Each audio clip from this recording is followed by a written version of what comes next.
Now, about 1,216 persons affected by the development of the Bui Hydroelectric Project, initiated by the government of Ghana in the year 2007, are benefiting from a livelihood enhancement program initiated by the authority. Now, the authority has identified business modules and constituted affected persons into cooperatives to operate them for their sustenance. Correspondent Anna Sabit has more. The development of the Bui Hydroelectric Project in the year 2007 affected 8 communities, leading to the resettlement of 1,216 persons. Per the recommendations outlined in the Environmental and Social Impact Assessment, a resettlement program was fashioned out to resettle the affected persons who lost their sources of income as a result of the project. Ekuya Sechi is the Assistant Manager, Corporate Affairs. As a result of the creation of the dam, certain communities needed to be resettled. We resettled the communities. Beyond that, how do we ensure their sustainability? So we initiated, it's part of our mandate, a livelihood enhancement program. The objective of the program is to create an alternative livelihood for the people we resettled. Those are the project-affected persons.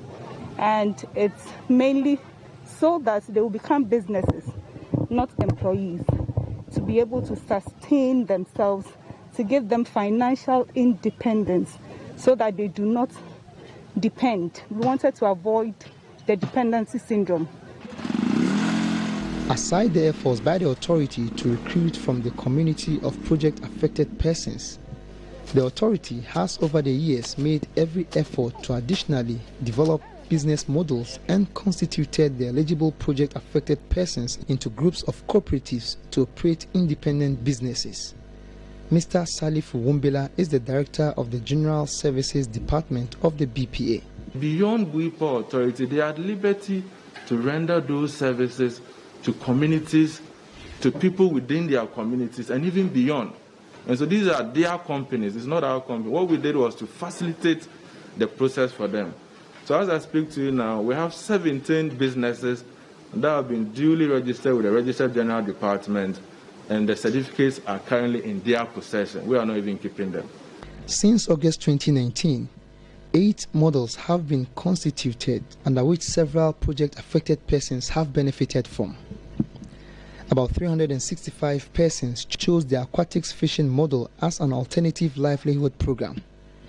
William Kevin Isuman, a community relations officer with BPA, explains how the ponds operates under this model.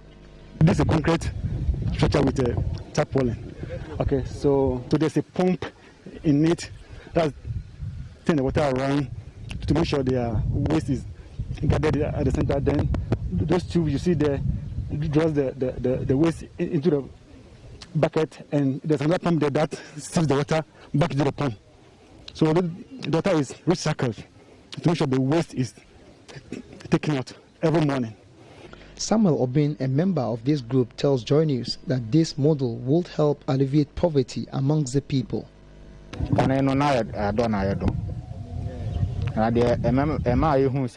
were farming at first, but after learning this trade, it is helping us financially and in the upbringing of our children. Other models commissioned and currently under operation include sanitation, cleaning services, lawn maintenance, weeding or fire control, fumigation, and warehouse maintenance. Some of the beneficiaries have been sharing with Joy News how the models have helped in reshaping their lives. They provide a lot of materials or equipment that help us also to do the work, so that day in, day out, you can get something out of it. The motor canes and the materials, the boiler suit and the water team boots, were provided by the BPA. Prior to this project, we were struggling with life because we were unemployed. The BPA gave us this job to sustain us.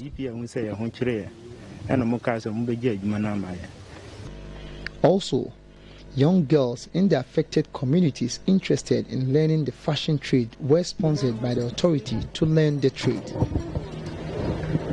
From the Bui Resettlement Project site in the Bono region, I am Anas Sabit for Joy News.